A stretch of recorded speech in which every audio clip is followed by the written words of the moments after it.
నమస్కారం. QK news వార్తలకు స్వాగతం. ముందుగా వార్తల్లోని ముఖ్యాంశాలు. కార్పొరేట్ స్థాయి వైద్యం లక్ష్యమన్న కిషన్ రెడ్డి.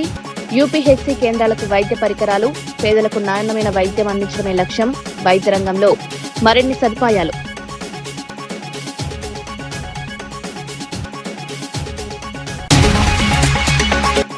ఇందిరమ్మ ఇళ్ల పనులపై సమీక్ష. లబ్దిదారులకు నిధుల సకాలంలో అందించాలన్న పొంగులేటి. ఇళ్ల నిర్మాణ పనులు వేగవంతం, పేదలకు ఇల్లు అందించడమే ప్రభుత్వ లక్ష్యం.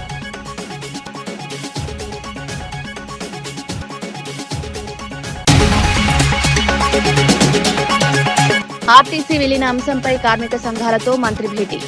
ఉద్యోగుల సంక్షేమానికి ప్రభుత్వం కట్టుబడి ఉందన్న పొన్నం. ఆర్టీసీ అభివృద్ధికి కీలక చర్యలు. కార్మిక సంఘాలతో కీలక చర్చలు నిర్వహించిన పొన్నం.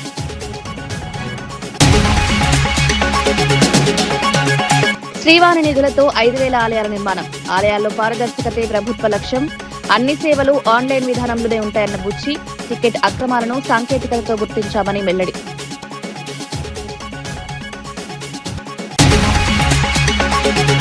అంబర్పేట నియోజకవర్గంలోని కాచిగూడ, బాగ్, అంబర్పేట్ యూపీహెచ్సీ కేంద్రాలకు కేంద్ర మంత్రి కిషన్ రెడ్డి 13 రకాల వైద్య పరికరాలను అందజేశారు. పేద ప్రజలకు కార్పొరేట్ స్థాయి వైద్యం అందించాలనే లక్ష్యంతో మౌలిక వసతులు కల్పిస్తున్నామని తెలిపారు. మోదీ ప్రభుత్వ హయాంలో ప్రభుత్వ వైద్య రంగం బలోపేతమవుతోందన్నారు. సామాన్య ప్రజలకు నాణ్యమైన వైద్య సేవలు మరింత చేరువ కావాలని ప్రభుత్వం కృషి చేస్తోందని పేర్కొన్నారు. ఆరోగ్య సేవల విస్తరణలో ఆధునిక పరికరాలు కీలక పాత్ర పోషిస్తాయన్నారు. ప్రజలకు మెరుగైన సేవలు అందించడమే లక్ష్యమన్నారు. వైద్య రంగంలో మరిన్ని సదుపాయాలు తీసుకురావాలని ప్రభుత్వం ప్రయత్నిస్తోందని తెలిపారు. ఈ కార్యక్రమంలో స్థానిక నాయకులు పాల్గొన్నారు. హైదరాబాద్ నగరంలో అనేక ప్రైవేట్ హాస్పిటల్స్ సంబంధించినటువంటి హాస్పిటల్స్ ఉన్నప్పటికీ కూడా అదే స్థాయిలో ప్రభుత్వ వైద్యశాలకు సంబంధించినటువంటి అవసరం కూడా చాలా పెద్దది. ముఖ్యంగా స్లమ్స్ లలో, బస్తీలలో ఉండేటువంటి పేద ప్రజలు, మధ్యతరగతి ప్రజలు ఇప్పటికి కూడా చాలా పెద్ద ఎత్తున ప్రభుత్వ ఆసుపత్రుల మీదనే ఆధారపడి వాళ్ళు ట్రీట్మెంట్ తీసుకుంటున్నారు. ప్రజలకు ఏ రకమైనటువంటి కష్టం వచ్చినా మరి ఈరోజు ప్రైవేట్ హాస్పిటల్స్ లలో, కార్పొరేట్ హాస్పిటల్స్ లలో మరి డబ్బులు చెల్లించి ట్రీట్మెంట్ తీసుకునేటువంటి పరిస్థితుల్లో పేదవాళ్ళు లేరు. అందుకే ఈరోజు హైదరాబాద్ నగరంలో కూడా అనేక మరి ప్రభుత్వ వైద్యశాలకు సంబంధించినటువంటి మౌలిక వసతులు పెంచేటువంటి ప్రయత్నము మరి ప్రభుత్వాలు చేస్తా ఉన్నాయి. ముఖ్యంగా నరేంద్ర మోడీ గారి ప్రభుత్వం హైదరాబాద్ నగరంలో మరి పెద్ద ఎత్తున మరి అద్భుతమైనటువంటి ESI medical college, ESI super speciality hospital, ESI సంబంధించినటువంటి నర్సింగ్ కాలేజ్ ఈరోజు ఏర్పాటు చేయడం జరిగింది. ఈరోజు ఉస్మానియా, గాంధీ కంటే మించి ఓపీ పేషెంట్స్ ఈరోజు హైదరాబాద్ నగరంలో ఈఎస్ఐ హాస్పిటల్కి వస్తారు.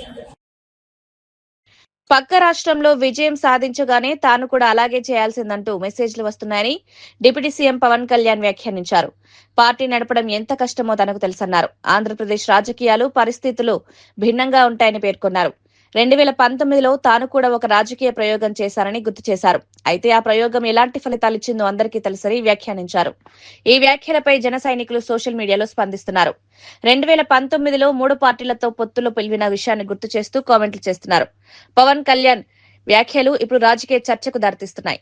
ఆంధ్రప్రదేశ్లో చాలా మంది మీరు కూడా అలా చేసి ఉండాల్సిందని చెప్పి నాకు తెగ మెసేజ్లు పంపిస్తా ఉన్నారు. ఊళ్ళో పెళ్లికి ఏదో హడావుడి ఉంటారు కదా,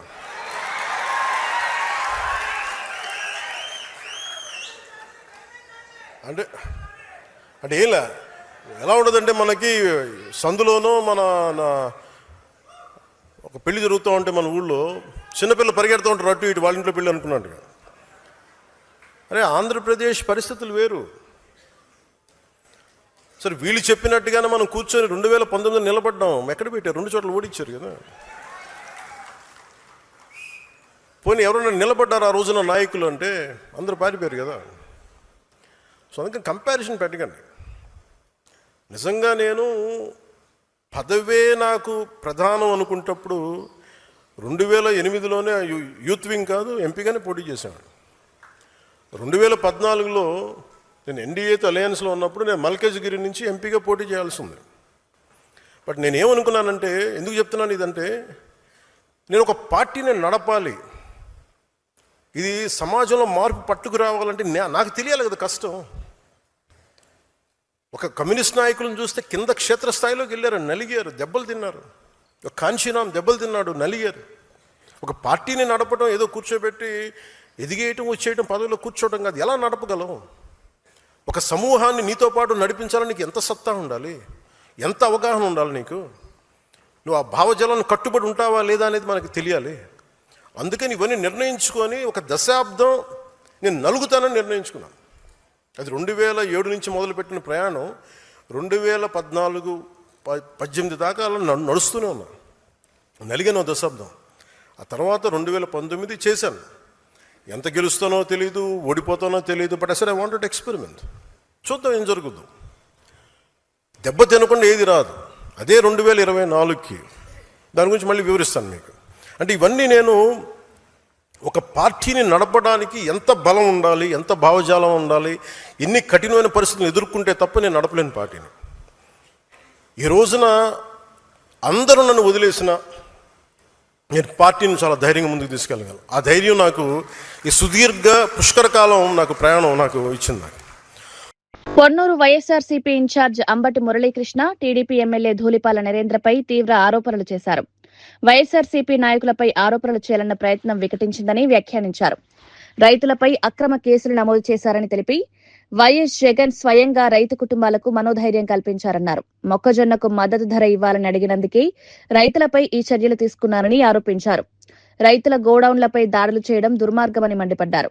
రైతుల సమస్యలు పరిష్కరించాల్సింది పోయి వారిపైనే కేసులు పెట్టడం బాధాకరమన్నారు. బాధిత కుటుంబాలకు పార్టీ అండగా నిలుస్తుందని స్పష్టం చేశారు.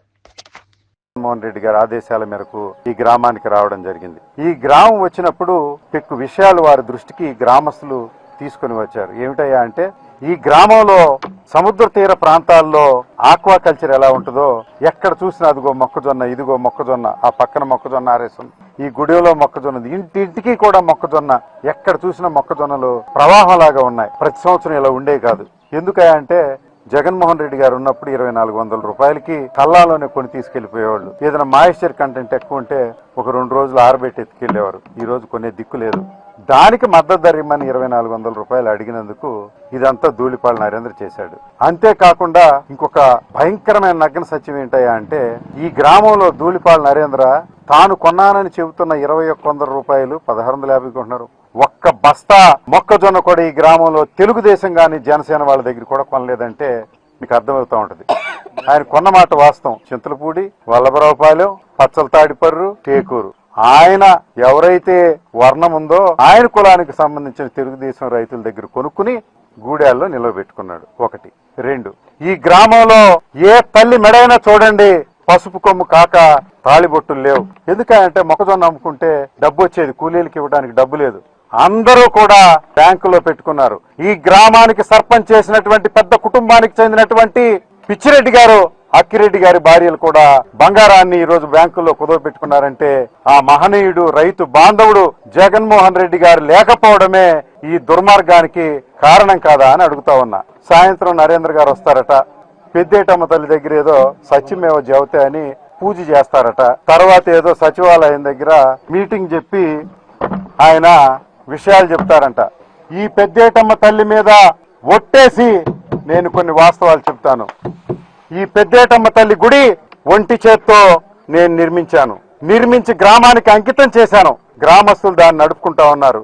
ఎప్పుడో మా తాత అంబటి బాపయ్య స్మారకార్థం ఈ గ్రామం నుంచి మా తండ్రి ప్లీడర్ చదువుకొని రేపల్లెల్లి ప్రాక్టీస్ పెడితే తిరిగి ఈ గ్రామంలో ఇల్లు కట్టుకుని ఈ పెద్దేటమ్మ తల్లి గుడే కాకుండా ఈ పొలాలకి వెళ్ళే 2 రోడ్లు, ఒక చర్చికి సంబంధించినటువంటి పనులు, ముస్లిం సోదరులకు సంబంధించినటువంటి మరి కమ్యూనిటీ హాలు, అదేవిధంగా ఎస్టీ సోదరులకు సంబంధించినటువంటి హాలే కాకుండా ఈ నియోజకవర్గ వ్యాప్తిగా అనేక వేల మందికి కళ్ళజోళ్లు, స్టంట్లు, గుండె ఆపరేషన్లు ఇవన్నీ కూడా జగన్మోహన్ రెడ్డి గారు ఆ రోజు ఉన్నటువంటి ఆరోగ్యశ్రీ ప్రకారం చేశాను. మీరు ఏమి సత్యమేవ జయతి, ఈ కులస్తులు, కాపు కులస్తులు, ఈ సామాన్య రైతులు, ఎస్సీ ఎస్టీలు దూషించలేదని ఈ దేవత మీద ఒట్టేసి చెప్తా ఉన్నా. ఈ గుడెం నాది కాదని ఈ దేవత మీద ఒట్టేసి చెప్తున్నా. ఆ మొక్కజొన్నలకు నాకు సంబంధం లేదని ఒట్టేసి చెప్తున్నా, నువ్వు ఇదే ఒట్టేసి ఈ మొక్కజొన్నలు నావని, ఈ గుడెం నాదని వారు ఎస్సీ ఎస్టీలు తిట్టారని నువ్వు చెప్పగలుగుతావా అని అడుగుతున్నా. ఎవరైనా అబద్ధం అయితే ఈ తల్లి సాక్షిగా కుటుంబ సమేతంగా సర్వనాశనం అయిపోతారని చెప్పక తప్పదు. ఇలాంటి వాస్తవాలన్నీ కూడా పెద్దలు వచ్చినప్పుడు బహిర్గతం అవుతా ఉంటాయి. మరి రైతులు పడుతున్న ఈ కష్టాన్ని వైఎస్ఆర్ కాంగ్రెస్ పార్టీ భుజాన వేసుకుని రాష్ట్ర వ్యాప్తంగా వివిధ పంటల మీద జరుగుతున్నటువంటి ఉద్యమాల్లో భాగంగా ఈ రోజు ఈ గ్రామానికి వచ్చినందుకు మరి పేర్ని నాని గారికి గ్రామస్తుల తరపున హృదయపూర్వకంగా నమస్కారం తెలియజేస్తూ ఈ సేలేసిన గూడాన్ని ఎలా తెరిపించాలో వారు జగన్మోహన్ రెడ్డి గారితో చర్చలు జరిపి లీగల్ పోరాటం చేసైనా ఇవి తీసి దీనిలో ఉన్నటువంటి మొక్కజొన్నలు పురుగు పట్టకుండా ఎలికలు కొట్టకుండా కాపాడవలసిందిగా సవినయంగా మీ తరపున వారిని ప్రార్థిస్తూ. రాష్ట్రంలో ఎస్ఐఆర్ ప్రక్రియ చేపట్టనున్న నేపథ్యంలో కాంగ్రెస్ నాయకుల బృందం రాష్ట్ర ప్రధాన ఎన్నికల అధికారిని కలిసింది. రాష్ట్రంలో ప్రస్తుతం ఎన్నికలు లేని పరిస్థితుల్లో ఈ ప్రక్రియను ఏడాదికి పైగా కొనసాగించాలని కోరారు. ఎలాంటి తొందరపాటు నిర్ణయాలు తీసుకోకుండా దశల వారీగా అమలు చేయాలని సూచించారు. పారదర్శకంగా ఎస్ఐఆర్ ప్రక్రియ నిర్వహించాలని విజ్ఞప్తి చేశారు. ప్రజల్లో ఎలాంటి అనుమానాలు లేకుండా ఎన్నికల వ్యవస్థపై నమ్మకం పెంచాలని పేర్కొన్నారు. అధికారులతో సమన్వయం చేసుకుంటూ ప్రక్రియ కొనసాగించాలని సూచించారు. దుర్మార్గంగా ఎంత పగడ్బందీగా ఓట్ల తొలగింపు ప్రక్రియ జరిగిందో మనకు వెస్ట్ బెంగాల్లో జరిగిన ఎన్నికలు ఒక్కసారి ఆ ఎన్నికలు జరిగిన సరళిని చూస్తే అర్థమవుతుంది. ఇప్పటి వరకు 14 రాష్ట్రాలు యూనిటెడ్ జరిగినటువంటి ఎస్ఐఆర్ వల్ల దాదాపు 8.2 కోట్ల ఓట్లు జోడిస్తే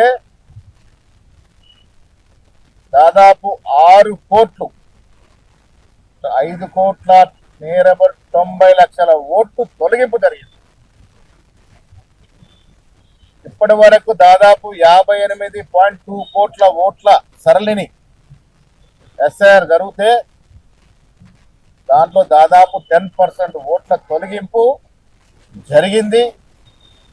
దాని కారణంగానే వెస్ట్ బెంగాల్లో రాజకీయ సమీకరణలు మారి అధికారులకి రావాల్సిన పార్టీలు రాకుండా పోయినాయి. వెస్ట్ బెంగాల్లో దాదాపు 90 లక్షలకు పైగా ఓట్లు తొలగిస్తే తిరిగి జత చేసింది 30 లక్షలు మాత్రమే. 60 లక్షల ఓట్లు ఇంకా జత చేయలే. అక్కడ గెలిచిన పార్టీకి ఓడిన పార్టీ కేవలం 30 లక్షల ఓట్ల తేడానే ఉంది. దీనివల్ల మనకు అర్థమయ్యేది నిజమైన ఓటర్ల తొలగింపు. ఎవరైతే సెక్యులర్ భావాలు కలిగిన ఓటర్స్ ఉన్నారో ఆ ఓట్ల తొలగింపు ప్రక్రియ పగడబందీగా చేసినారు. ఇది తెలంగాణలో జరగకూడదని ఇవాళ కమిషన్ ని వారికి మెమోరాండం ఇచ్చి వారి ద్వారా కేంద్రానికి పంపే విధంగా మేము కొన్ని విన్నపాలు చేశాం. దాంట్లో ముఖ్యమైనవి ఈ రాష్ట్రంలో రేపో మాపో ఎన్నికలు లేవు. వచ్చే 2 సంవత్సరాల వరకు అసలు ఎన్నికలే లేవు. కాబట్టి ఈ ఎస్ఐఆర్ ప్రక్రియ తొందరపాటుగా 2-3 నెలల్లో చేస్తే అది అనర్థాలకు దారితీసే అవకాశం ఉంది. కాబట్టి ఇక్కడ ఎన్నికలు లేవు కాబట్టి దాదాపు సంవత్సరంన్నర పాటు ఎన్నికల యొక్క ప్రక్రియ జరగాలి. ఈ ఎలక్షన్ ప్రక్రియ ఎస్ఐఆర్ ప్రక్రియ జరగాలనుకోవడం జరిగింది. ఇక్కడ తక్షణం ఎన్నికలు లేవు కాబట్టి ఇక్కడ తొందర లేదు. తొందరపాటులో నిజమైన ఓటు తొలగింపు గురే అవకాశం ఉంది. కాబట్టి ఈ ప్రక్రియని ఒక సంవత్సరంన్నర పాటు చేయాల్సిందిగా విజ్ఞప్తి చేయడం జరిగింది. 2002లో జరిగిన ఎస్ఐఆర్ లో సమైక్య ఆంధ్రప్రదేశ్ లో 5.11 క్రోర్ ఓట్లు ఉన్నాయి. అదే 2025కి వచ్చేసరికి తెలంగాణ రాష్ట్రంలో 3.35 కోట్ల ఓట్లు, అంటే దాదాపు 1.2 క్రోర్ ఓట్లు పెరిగినవి.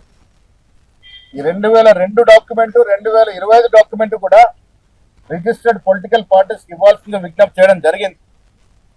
ఇవాళ సెన్సస్ రైతులను బాగు చేస్తామని చెప్పిన కూటమి ప్రభుత్వం ఇప్పుడు మొక్కజొన్న రైతులకు అన్యాయం చేస్తోందని వైఎస్ఆర్సీపీ నేత పేర్ని నాని ఆరోపించారు. మామిళ్లపల్లిలో టీడీపీ ఎమ్మెల్యే ధూళిపాల నరేంద్ర రైతులపై దాడులు చేయించారని విమర్శించారు. ఆడ మగ తేడా లేకుండా తప్పుడు ఎస్సీ/ఎస్టీ అట్రాసిటీ కేసులు పెట్టించారని మండిపడ్డారు. రైతులు మద్దతు ధర కోరితే ఇలాంటి పరిస్థితి రావడం దారుణమన్నారు. రైతుల సమస్యలను పరిష్కరించాల్సిన ప్రభుత్వం వారిపై ఒత్తిడి తీసుకురావడం సరికాదన్నారు. రైతుల భద్రత, సంక్షేమం ప్రభుత్వ బాధ్యత అని గుర్తు చేశారు. రైతుల పక్షాన పోరాటం కొనసాగిస్తామని స్పష్టం చేశారు. పర్యవసానం ఆడ, మగ, భార్య, భర్త అందరి మీద ఇవాళ కేసులు పెట్టేటువంటి పరిస్థితి. జగన్మోహన్ రెడ్డి గారి యొక్క ఆదేశం మేరకు కార్యకర్తలందరూ వీళ్ళు ధర్నా చేయటువంటి ఆ ధర్నాలో అంబటి మురళి గారు ఈ పొన్నూరు శాసనసభ్యుడు చేస్తున్నటువంటి రైతులకు చేస్తున్నటువంటి మొక్కజొన్న, జొన్న రైతులకు చేస్తున్న ద్రోహాన్ని ఆయన వెల్లడి చేయటం, అక్కడి నుంచి పథకం చేస్తాడు చంద్రబాబు నాయుడు ప్రభుత్వంలోనే ఈ ఎమ్మెల్యే ధూళిపాటి నరేంద్ర గారు. కానీ దౌర్జన్యంగా అంటే కన్నబలం ఉంది, మేము రౌడీలం, ఏ ఊరైనా మావెళ్లిపల్లి అంటే ఏ ఊరైనా సరే మా రౌడీజానికి అదుపు ఉండదు, మాకు పోలీసు అంగుండదని చెప్పని ఉకుల్ జిందాల్ గారు ఇంత చెడిపోయారా మా దగ్గర కూడా ఎడిషనల్ ఎస్పీ చేశాడు జగన్ గారి గవర్నమెంట్ లో. లేదా కాపు కాయాల్సి వస్తుంది రౌడీలకి, ముద్దాయిలకి, హత్యలు చేసే వాళ్ళకి, అంతకులకి, వాళ్ళు చేసేటువంటి దుర్మార్గాలకి, దాడులకి కాపలా కాయాల్సి వస్తుంది. ఆడ మగ భేదం లేకుండా రైతులను కూడా, రైతుల కుటుంబాల్లోని మొగుడు పిల్లల్ని, భార్య భర్తల్ని, వ్యవసాయం చేసుకుని మట్టి పిసుకు బతుకునే వాళ్ళని కూడా తప్పుడు కేసులు కట్టేటువంటి కర్మ మనకు వచ్చిందిరా ఈ ప్రభుత్వంలో అని చెప్పని ఏడవని పోలీసులు అందరూ 100కి 60-70% మంది పోలీసులు కన్నీరు మున్నీరు అవుతున్నారు, రోధిస్తున్నారు కాకి బట్టలు వేసుకుని. రాజకీయంగా ఎట్లాగో ఎదుర్కోలేకపోతున్నాం. పవన్ కళ్యాణ్ ఏమో మొన్న ఇంకా 15 ఏళ్ళు పలకి మోయాలంటున్నారు. పవన్ కళ్యాణ్ గారికి భుజాలు గట్టి, కాయలు కాయవు, ఆరగారగా కావాలంటే మెత్తటి కుషన్లు పెట్టుకుంటా ఉంటాడు. కానీ ఆయన మాట నమ్మి ఆయన ఏ డాన్స్ కట్టమంటే ఆ డాన్స్ కడతాకి వాళ్ళు ఎవరు సిద్ధంగా ఉన్నాడు? అరే కమ్మోళ్ళ రాజ్యం అయిపోయింది, రెడ్డిల రాజ్యం అయిపోయింది, మనకు కూడా మన కాపులకు కూడా రాజ్యం కావాలని చెప్పని కులాన్ని రెచ్చగొట్టి, అది నిజంగానే మనోడు ఇన్నాళ్ళకి ఒకడు వచ్చాడు పోటుగాడరా, చంద్రబాబు సగం చేస్తే మనోడు సగం చేస్తాడరా అని చెప్పి నమ్మి ఇవాళ సైకిల్ ని మోస్తే 15 ఏళ్ళు మనం మొయ్యాలి, ఈ సైకిల్ ను మొయ్యాల్సిందే అని చెప్పని చెప్తుంటే సో మనకి మెల్లగా జారిపోయే పరిస్థితి ఉంది కాపులు. కాబట్టి మనం మురళిని ఏదో రకంగా దుర్మార్గుడి కింద, దుష్టుడి కింద చిత్రీకరించాలి, తప్పుడు పనులు చేస్తున్నట్టు చిత్రీకరించాలి, దొంగ కేసులు కట్టాలి అని చెప్పని తప్పుడు ఆలోచన. కాకపోతే మొక్కజొన్నతో వ్యాపారం ఎవరికి అవసరం? అంబటి మురళికి అవసరమా? ధూళిపాటి నరేంద్రకి అవసరమా? ఎవరికి అవసరం మొక్కజొన్నతో వ్యాపారం? మొక్కజొన్న ఊళ్ళో 1650కి రైతులకు కట్టి 2000 ఎక్కువందేమో నీ జెండా మోసేవాళ్ళు, నీకు ఏజెంట్లుగా నీ ధూళిపాల నరేంద్రని మోసే వాళ్ళకేమో 2001 సంఘం డైరీ నుంచి కడతారు. 1650 రూపాయలకి రైతు దగ్గర మొక్కజొన్న కొంటారు. సబ్సిడీ పేరు మీదేమో ఈ పాలు సప్లై చేస్తున్న రైతులందరికీ మొక్కజొన్నతో మేత తయారు చేసి సబ్సిడీ పేరు మీద సంఘం డైరీలో రికార్డు రాసుకుని దాన్ని రైతులకు ఇస్తారు. ఏతావాత జొన్నతో లాభాలు తినేది ఎవరు? జొన్నతో బాగా మేస్తున్నది ఎవరు? జొన్న అవసరం ఎవరికి? ఇవాళ చెప్తున్నారు, రైతులు చెప్తున్నారు, వడ్లమూడిలో 1,00,000 టన్ను ఉందండి, 1,00,000 క్వింటాలో 1,00,000 టన్ను ఉందని చెప్తున్నారు. 1,00,000 క్వింటాలా, 1,00,000 బత్తానా, 1,00,000. ఇక్కడున్నది ఎంత? ఇక్కడున్నది ఎంత? ఇది ఎవరిది? రైతులది. ఇది 5వ తారీఖేమో ఈ గోడౌన్ తాళాలు బద్దలు కొడతారు దౌర్జన్యంగా. అంటే మీ పెట్రోల్, డీజిల్ ధరల పెంపుపై మంత్రి పొన్నం ప్రభాకర్ కేంద్ర ప్రభుత్వాన్ని ప్రశ్నించారు. 4 రాష్ట్రాల ఎన్నికలు పూర్తయ్యే వరకు ధరలు పెంచకుండా ఎన్నికలు ముగిసిన వెంటనే సామాన్యులపై భారం మోపారని విమర్శించారు. కొత్త ముఖ్యమంత్రులు ప్రమాణ స్వీకారం చేయకముందే ధరలు పెంచడం వెనుక ఉద్దేశం ఏంటని ప్రశ్నించారు. ధరలు పెరగవని చెప్పిన కిషన్ రెడ్డి, బండి సంజయ్ ప్రజలకు సమాధానం చెప్పాలని డిమాండ్ చేశారు. పెరిగిన ఇంధన ధరలతో సామాన్య ప్రజలు తీవ్ర ఇబ్బందులు ఎదుర్కొంటున్నారన్నారు. ధరల నియంత్రణపై కేంద్రం స్పష్టతనివ్వాలని కోరారు. ఈ అంశంపై ప్రజల్లో అసంతృప్తి పెరుగుతోందన్నారు. పెట్రోల్ ధరలు పెరిగాయి 10 సార్లు ప్రెస్ కాన్ఫరెన్స్ చేశారు. ఇవాళ నరేంద్ర మోడీ ప్రభుత్వం పెట్రోల్ ధరలు పెంచింది. మేము యూపీఏ ప్రభుత్వం ఉన్ననాడు ఆయన గుజరాత్ ముఖ్యమంత్రిగా మన్మోహన్ సింగ్ గారి నాయకత్వంలో నయా పైస పెరిగితే ఏం జరుగుతుంది దేశంలో అని చెప్పే విధంగా మరి అపహాస్యం చేసే విధంగా వ్యవహరిస్తూ ఉండే 3 రోజుల హైదరాబాద్ పర్యటన నుంచి దేశ ప్రజలందరికీ డీజిల్ పెట్రోల్ తక్కువ వాడండి, నూనె తక్కువ తాగండి, బంగారం కొనొద్దంటే అప్పుడే అనుమానం వచ్చింది తప్పకుండా రేపు పొద్దున నడ్డు విరవబోతా ఉన్నాడని. ఇవాళ మనిషి అబద్ధాలు, దురదృష్టకరమైనటువంటి మోసకారిగా ప్రజల జేబులను, ఎందుకంటే 6 నెలల స్టాక్ ఉందని చెప్పినారు, ఇవాళ యుద్ధం కారణం చూపెట్టే ప్రయత్నం చేస్తారు. యుద్ధం ఇవాళ రాలే.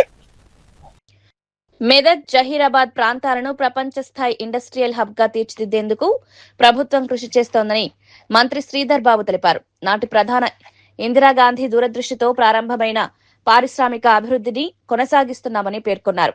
భారీ పెట్టుబడులను ఆకర్షిస్తూ కొత్త పరిశ్రమల స్థాపనకు చర్యలు తీసుకుంటున్నామని వెల్లడించారు. స్థానిక యువతకు ఉపాధి అవకాశాలు కల్పించడమే ప్రధాన లక్ష్యమన్నారు. పరిశ్రమల ద్వారా ప్రాంతీయ అభివృద్ధి వేగవంతమవుతుందని అభిప్రాయపడ్డారు. మౌలిక సదుపాయాల కల్పనకు కూడా ప్రభుత్వం ప్రత్యేక ప్రణాళికతో ముందుకు సాగుతోందన్నారు. పరిశ్రమల అభివృద్ధి రాష్ట్ర ఆర్థిక పురోగతికి దోహదపడుతుందని పేర్కొన్నారు. ఈ ప్రకటనతో మెదక్ ప్రాంతంలో ఆశలు పెరిగాయి. పెట్టుబడిదారుల దృష్టి కూడా ఈ ప్రాంతంపై పడుతోంది. యావత్ ప్రాంతానికి సంబంధించి ఇక్కడ పరిశ్రమల గురించి కాదు, పరిశ్రమ ఏర్పాటు చేస్తే పెట్టుబడులు వస్తే ఈ ప్రాంతవాసులకు ఉపాధి దొరుకుతుందనే ఒక గొప్ప ఆలోచనతో పరిశ్రమలు ఇక్కడ తీసుకురావడానికి అహర్నిశలు కృషి చేస్తూ ఉన్నారు. ఆ సందర్భంలో దానికి పూర్తి స్థాయిలో సహకరిస్తూ ఉన్న మరి ఈ ప్రాంతానికి సంబంధించిన శాసనసభ్యులు, అదేవిధంగా పార్లమెంట్ సభ్యులు రఘునందన్ రావు గారు కానీ, షెట్కార్ గారు కానీ, కేంద్ర ప్రభుత్వం మరి నిమ్స్ మ్యానుఫ్యాక్చరింగ్ జోన్ను తీసుకురావాలంటే జైరాబాద్లో ఈ ప్రాంతాన్ని గుర్తించి పెద్ద ఎత్తున మొన్న ప్రధానమంత్రి గారి చేతుల మీదుగా, గౌరవ ముఖ్యమంత్రి గారి చేతుల మీదుగా రాబోయే కాలంలో ఈ ప్రాంతం అంతా కూడా పారిశ్రామిక పెద్ద కారిడార్గా దేశవ్యాప్తంగానే ప్రపంచవ్యాప్తంగానే ఒక ఇంటర్నేషనల్ కారిడార్గా అంతర్జాతీయ స్థాయిలో ఒక ఇండస్ట్రియల్ కారిడార్కి ఏర్పాటు చేయడానికి మనం ముందడుగులు వేస్తూ ఉన్నాం. ఆ కార్యాచరణ భాగంలోనే సహకరిస్తూ ఉన్న ఎంపీ గారికి కానీ, సహకరిస్తూ ఉన్న జహీరాబాద్ ఎంపీ గారికి కానీ, అదేవిధంగా ఎమ్మెల్సీ గారికి కానీ, ఎమ్మెల్యేస్ కానీ పూర్తి స్థాయిగా మేము రాష్ట్ర ప్రభుత్వం తరఫున హృదయపూర్వకంగా కృతజ్ఞతలు. శ్రీవాణి ట్రస్ట్ ద్వారా సేకరించిన నిధులతో రాష్ట్ర వ్యాప్తంగా ఎస్సీ, బీసీ కాలనీల్లో 5,000 ఆలయాలు నిర్మించాలని కూటమి ప్రభుత్వం నిర్ణయించినట్లు టీడీపీ నేత బుచ్చి రాంప్రసాద్ తెలిపారు. గత ప్రభుత్వ హయాంలో జరిగిన టికెట్ అక్రమాలను సాంకేతికతతో గుర్తించినట్లు వెల్లడించారు. ఇకపై అన్ని సేవలు పూర్తిగా ఆన్లైన్ విధానంలో నిర్వహిస్తామని స్పష్టం చేశారు. భక్తుల మనోభావాలకు ప్రభుత్వం అత్యంత ప్రాధాన్యతనిస్తోందన్నారు. ఆలయ వ్యవస్థలో పారదర్శకత తీసుకురావడమే లక్ష్యమని పేర్కొన్నారు. గతంలో జరిగిన లోపాలను సరిదిద్దే దిశగా చర్యలు తీసుకుంటున్నామని తెలిపారు. భక్తులకు ఇబ్బందులు లేకుండా వ్యవస్థలను ప్రక్షాళన చేస్తున్నామని వెల్లడించారు. మేము చేసిన విధానం ఏంటి? కూటమి ప్రభుత్వం నారా చంద్రబాబు నాయుడు గారి నాయకత్వంలో తెలుగుదేశం పార్టీ అధికారంలోకి రాగానే కూటమి ప్రభుత్వం చేసింది ఒకటే కార్యక్రమం. ఆ కార్యక్రమం ఏంటి? శ్రీవాణి ట్రస్ట్ టికెట్లని ఆన్లైన్లో అమ్మకాలకు పెట్టాం. ఆన్లైన్లోనే తీసుకోవాలని చెప్పి శ్రీవాణి ట్రస్ట్ టికెట్లు పెట్టింది తెలుగుదేశం పార్టీ కూటమి ప్రభుత్వం. అవునా కాదా? ఇది కూడా ఈ విధంగా చేస్తూ దీనిలో మేము చేస్తున్నప్పుడు టెక్నాలజీని ఉపయోగించి వాళ్ళు కొన్ని పద్ధతుల ద్వారా ఒకే నెంబర్ నుంచి కొన్ని టికెట్లు డైలీ బుక్ చేశారు. ఇది పట్టుకుందెవరు? మేమే కదా, మేమే పట్టుకున్నాం కదా. అంటే ఒకటి మీకు నేను చెప్తా, మీరు ఏ వ్యవస్థనైనా దుర్వినియోగం చేయడానికి ముందుంటారు. మీరు తయారు చేసిన పందికొక్కులు ముందుంటాయి. ఆ పందుకొక్కుల్ని పట్టుకొని వాటిని బంధించి ఒక చోట కూర్చోపెట్టే కార్యక్రమమే మేము చేస్తున్నాం. పట్టుకుంది మేమే, కనిపెట్టింది మేమే, ఆపింది కూడా మేమే. మీరు కాదు, ఈ మూడు చేసింది కాదు, మీరు కాదు. కనిపెట్టాం మేమే, అదేవిధంగా పట్టుకున్నాం మేమే, ఆపాం మేమే. అవన్నీ జరుగుతున్నాయని చెప్పాం. అందుకని ఇంకా పటిష్టంగా ఏ విధంగా చెయ్యాలి అని చెప్పి ఆలోచన చేస్తుంది కూటమి ప్రభుత్వం చంద్రబాబు గారి నాయకత్వం. ఇంకో విషయం మీకు నేను చెప్తా. ఇవాళ హైదరాబాద్ మినిస్టర్ క్వార్టర్స్ లో మంత్రి పొన్నం ప్రభాకర్ తో ఆర్టీసీ కార్మిక సంఘాల ప్రతినిధులు సమావేశమయ్యారు. ఈ సమావేశంలో ఆర్టీసీని ప్రభుత్వంలో విలీనం చేసే అంశంపై ప్రధానంగా చర్చించారు. కార్మికుల సమస్యలు, సంఘాల ఎన్నికలు, సంస్థ అభివృద్ధికి తీసుకోవాల్సిన చర్యలపై మంత్రికి వివరించారు. ఉద్యోగుల సంక్షేమం కోసం ప్రభుత్వం కట్టుబడి ఉందని మంత్రి భరోసా ఇచ్చారు. కార్మికుల సమస్యల పరిష్కారానికి ప్రభుత్వం సానుకూలంగా స్పందిస్తుందని పేర్కొన్నారు. సంస్థ బలోపేతానికి అవసరమైన చర్యలు చేపడతామని తెలిపారు. ఉద్యోగుల సహకారంతో ఆర్టీసీ అభివృద్ధి సాధ్యమని అభిప్రాయపడ్డారు. ఈ సమావేశంపై కార్మిక సంఘాలు కూడా ఆశాభావం వ్యక్తం చేశాయి. త్వరలో కీలక నిర్ణయాలు వచ్చే అవకాశం ఉందన్న చర్చ జరుగుతోంది.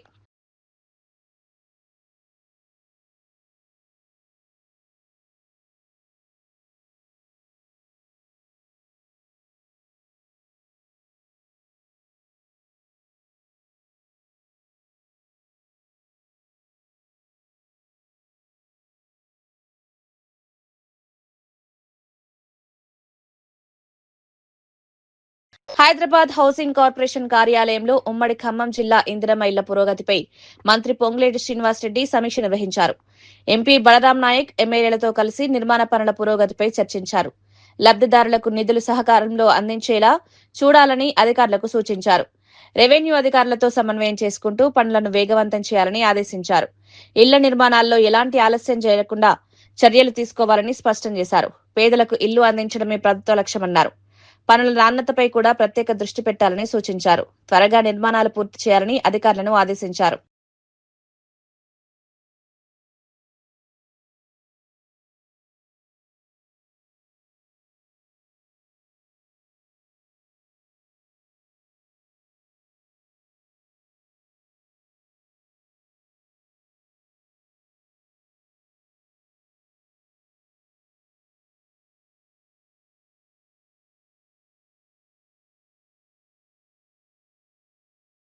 వార్తలు ముగించే ముందు ముఖ్యాంశాలు మరోసారి. కార్పొరేట్ స్థాయి వైద్యం లక్ష్యమన్న కిషన్ రెడ్డి. యూపీహెచ్సీ కేంద్రాలకు వైద్య పరికరాలు, పేదలకు నాణ్యమైన వైద్యం అందించడమే లక్ష్యం. వైద్య రంగంలో మరిన్ని సదుపాయాలు.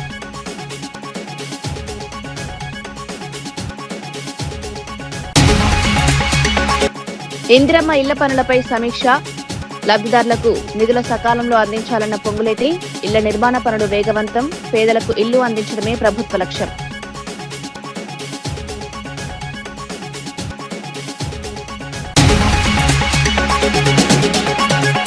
ఆర్టీసీ విలీన అంశంపై కార్మిక సంఘాలతో మంత్రి భేటీ. ఉద్యోగుల సంక్షేమానికి ప్రభుత్వం కట్టుబడి ఉందన్న పొన్నం. ఆర్టీసీ అభివృద్ధికి కీలక చర్యలు. కార్మిక సంఘాలతో కీలక చర్చలు నిర్వహించిన పొన్నం.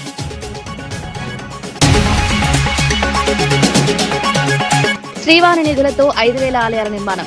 ఆలయాల్లో పారదర్శకతే ప్రభుత్వ లక్ష్యం. అన్ని సేవలు ఆన్లైన్ విధానంలోనే ఉంటాయన్న బుచ్చి. టికెట్ అక్రమాలను సాంకేతికతతో గుర్తించామని వెల్లడి.